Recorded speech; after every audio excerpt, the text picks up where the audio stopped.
Good day ulit. Another content tayo ngayon, ano? What I have here is Pancit Canton. Ayan. That is Lucky Me. Chili Mansi. Dalawa to. Tapos may tinapay dito kasi sanay ako kumakain ng Pancit Canton na may tinapay. Kaya lang ang problema, pag nagtinapay tayo, sigurado may spike tong tinapay. Di natin ma-check tong Pancit Canton, ano? So, wag muna tayo magtinapay. Skip muna natin to. Ito lang muna, dalawang Pancit Canton. Lucky Me, Chili Mansi, dalawa siya. Check natin bago ako sumubo mag blood sugar, ano muna tayo. Check muna tayo ng ating blood sugar.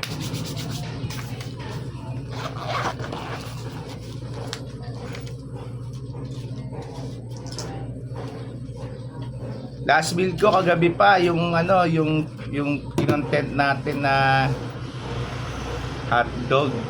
Tapos this morning ako sugar free na Nescafe. Pero kayo na pa yon, 2 hours na rin.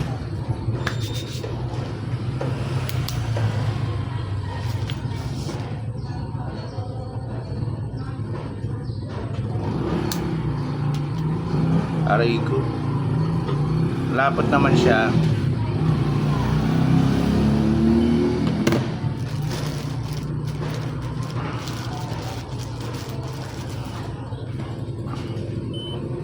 Ayan, 115.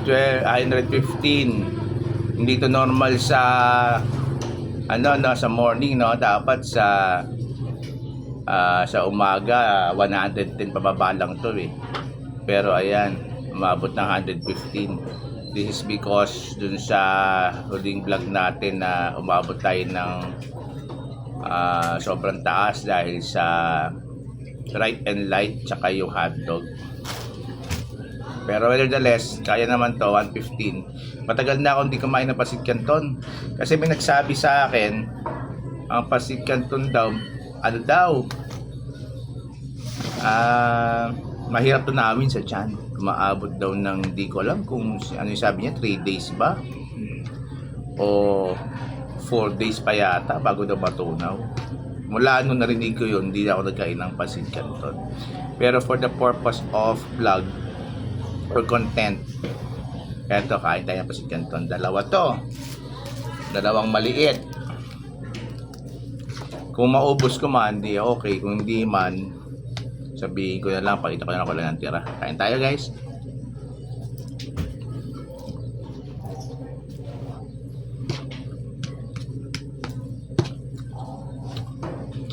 Balikan ko kayo after an hour. Welcome back, guys. 1 hour na po after natin kumain ng Chili Mansi. Lucky Me, dalawa po. Naubos ko yung dalawa. Pero yung tinapay, hindi ko kinain, ano. So, wala tayo kinain maliban dito. We started at 1:15. Gamit natin is Contour Plus Elite. Pero bago ako kumuha, I would like to share to you 20 minutes, no? Nakaramdam na ako ng hilo. Tapos 30 minutes talagang nahihilo-hilo na ako. Pagka mga ganon, usually ang blood glucose ko nasa 120 pataas. Pagka ganon, 130, 140, ganyan, nahihilo na talaga ako. Remember na ito, hindi ito matamis, no? Wala tong sugar, pero yung pasta itself, talagang carbohydrate siya, purong carbohydrates. Gaya na sabi ko, it's been a while na kumain ako ng Pancit Canton. Pero let's check na, no? Tignan natin.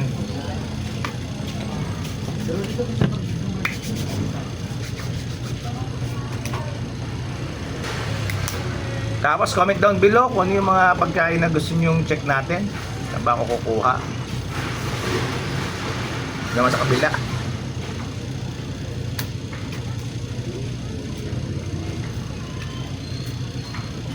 Lablaw, grabe.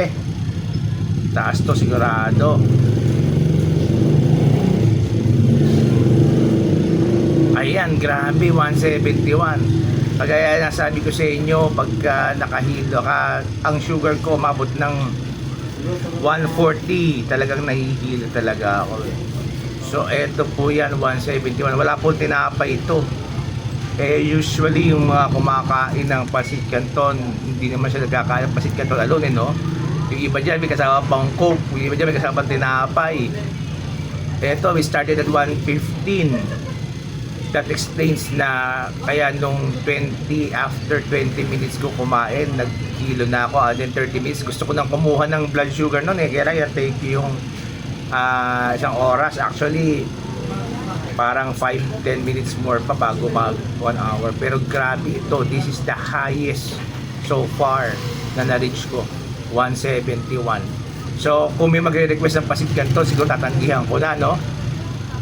I-refer ko na lang dun sa link na gagawin ko para sa review na to.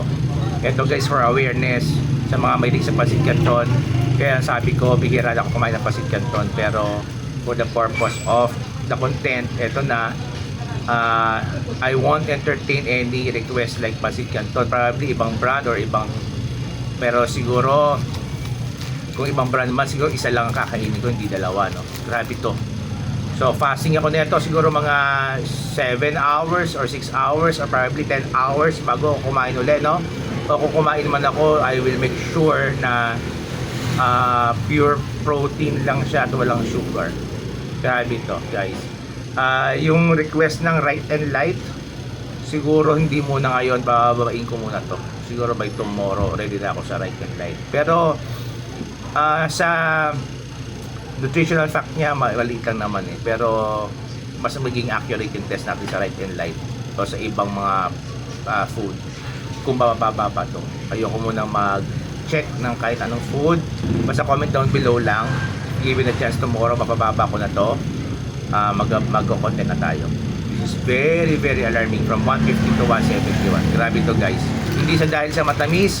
Huwag nyo isipin na, ay, hindi naman matamis yan, walang sugar yan. Pero yung carbohydrate nito, grabe. Lagpas pa sa kanin. Lagpas pa sa tinapay. Grabe to guys. Awareness guys. See you on the next vlog. Bye.